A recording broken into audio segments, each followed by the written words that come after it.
ఖమ్మం జిల్లా కేంద్రానికి చెందిన ఖమ్మంపాటి రాకేష్ మాధవి దంపతులకు 2026 మే 9న ఆడబిడ్డ జన్మించింది.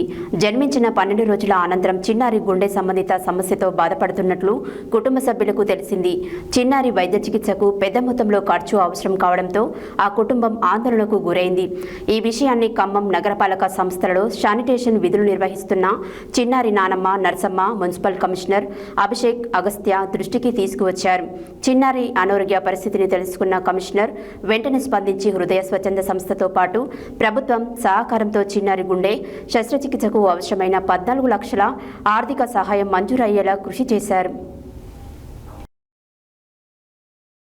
జిల్లా కేంద్రానికి చెందిన కంపాటి రాకేష్ మాధవి దంపతులకు 2026 మే 9న ఆడబిడ్డ జన్మించింది.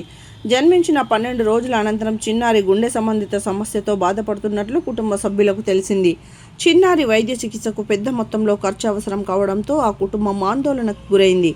ఈ విషయాన్ని ఖమ్మం నగరపాలక సంస్థలో శానిటేషన్ విధులు నిర్వహిస్తున్న చిన్నారి నానమ్మ నరసమ్మ మున్సిపల్ కమిషనర్ అభిషేక్ అగస్త్య దృష్టికి తీసుకువచ్చారు. చిన్నారి ఆరోగ్య పరిస్థితిని తెలుసుకున్న కమిషనర్ వెంటనే స్పందించి హృదయ స్వచ్ఛంద సంస్థతో పాటు ప్రభుత్వ సహకారంతో చిన్నారి గుండె శస్త్రచికిత్సకు అవసరమైన 14 లక్షల ఆర్థిక సహాయాన్ని మంజూరయ్యేలా కృషి చేశారు. ఈ సహాయంతో జూలై 28న చిన్నారికి గుండె శస్త్రచికిత్స విజయవంతంగా నిర్వహించగా ప్రస్తుతం చిన్నారి ఆరోగ్యంగా కోలుకుంది.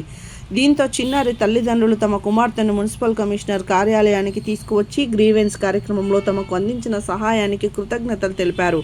చిన్నారికి మున్సిపల్ కమిషనర్ పేరు పెట్టాలని కుటుంబ సభ్యులు కోరగా కమిషనర్ అభిషేక్ అగస్త్య సంతోషం వ్యక్తం చేస్తూ చిన్నారికి జస్వికశ్రీ అని నామకరణం చేశారు.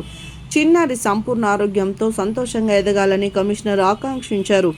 ఆపదలో ఉన్న కుటుంబానికి సకాలంలో స్పందించి వైద్య సహాయం అందేలా కృషి చేసిన కమిషనర్ అభిషేక్ అగస్త్యకు చిన్నారి కుటుంబ సభ్యులు కృతజ్ఞతలు తెలిపారు.